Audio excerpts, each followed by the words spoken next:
60 second वेळ दिलेला असतो किंवा 30 सेकंद. मग तिथे 29 सेकंद पण नाही चालत आणि 32 पण नाही, बरोबर 30 सेकंदात ते तुम्हाला बसवायचं असतं. एकदा कसं झालं की तो मीडिया प्लॅन, कारण 1 सेकंदाची वेळ काहीतरी लाखांमध्ये, विशेषतः क्रिकेट मॅच वगैरे असेल तर जाते, त्यामुळे त्या 1 सेकंदाला खूप किंमत असते. पण एकदाच मला कंपनीने मीडिया प्लॅन वाढवून दिला ती जिंगल ऐकून.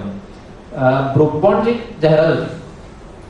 काय तर ब्रुकबॉन्डच्या चहाच्या पॅकेटमध्ये तुम्हाला एक सोन्याचं नाणं मिळणार अशी त्यांची त्वरा करा टाईपची ऑफर होती. आता त्यांनी जी लिहिली जिंगल ती फार इंटरेस्टिंग होती. त्यांनी लिहिलं होतं की ना सीताराम ज्वेलर चाहिए, ना राधेश्याम ज्वेलर चाहिए, ना मनमोहन ज्वेलर चाहिए, ना आणि कोणीतरी ज्वेलर ते पाहिजे. चाहिए अगर सोने और चांदी के सिक्के तो ब्रुकबॉन्ड ताजा चाहिए. तुम्ही ज्वेलरकडे जाऊ तुम्हाला गोल्ड कॉईन घ्यायचं असेल तर ब्रुकबॉन्डचा चहा घ्या, असं एक इंटरेस्टिंग.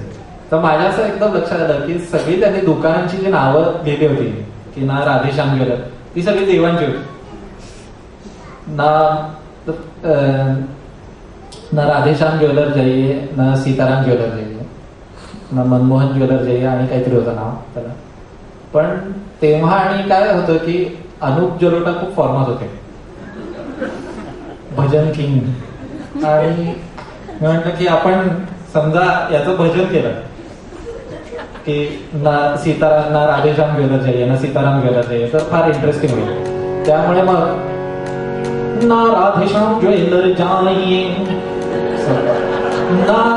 ना सीताराम ज्वेलर जाइए, ना राधेश्याम ज्वेलर जाइए, ना मनमोहन ज्वेलर जाइए, ना हरकिशन ज्वेलर जाइए, अरे चाहिए सोने और चांदी के सिक्के तो ब्रुकबॉन्ड ताजा चाय ले आइए.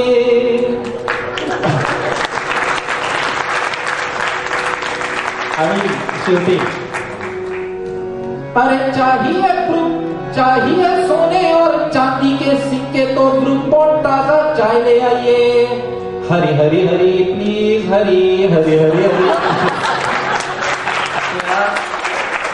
हरी हरी प्रोडक्ट विकलं गेलं आणि बरीच चालली जाहिरात व्हिडिओ. तशी आणखीन एक जाहिरात होती नवनीत पुस्तकांची, आणि ती केस स्टडी म्हणून फार इंटरेस्टिंग आहे. तुम्ही बहुतेक सगळे IT आणि याच्यातले असं मॅनेजमेंटमध्ये वगैरे, तुम्हाला सांगायला हरकत नाही.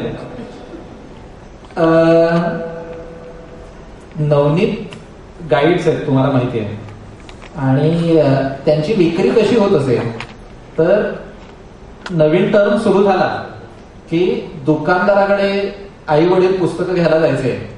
दुकानदार एक टेक्स्टबुकच्या गठ्ठ्याबरोबर त्यांच्या पुढे नवनीतच्या गाईड्सचा पण गठ्ठा ठेवून द्यायचा. मग काही लोक म्हणायचे आता दिलाच तर घेऊ, काही लोक म्हणायचे नाही नाही याच्यात फक्त मॅथ्स आणि सायन्सचे द्या, आणि काही लोक म्हणायचे की नको आम्हाला. पण तो एकदा ठेवल्यावर बरेच लोक, तुम्ही एकदा तुमच्या समोर ठेवल्यावर तुम्ही घेता. हे एक अगदी काय कन्झ्युमर सायकोलॉजी आहे ती. आता बोर्डाने एकदा असा निर्णय दिला की यापुढे दुकानदारांकडनं टेक्स्टबुक घ्यावी लागणार नाही, शाळेतनं ती दिली जाते. आता नवनीतची पंचायत आली म्हणजे, कारण शाळा काय नवनीतची गाईड देणार नाही. तर त्यांनी ठरवलं की आपण एक मोठं जाहिरातीचं कॅम्पेन करूया की त्यामुळे जरा अवेअरनेस वाढेल आणि मुलं घेऊन येतील. आणि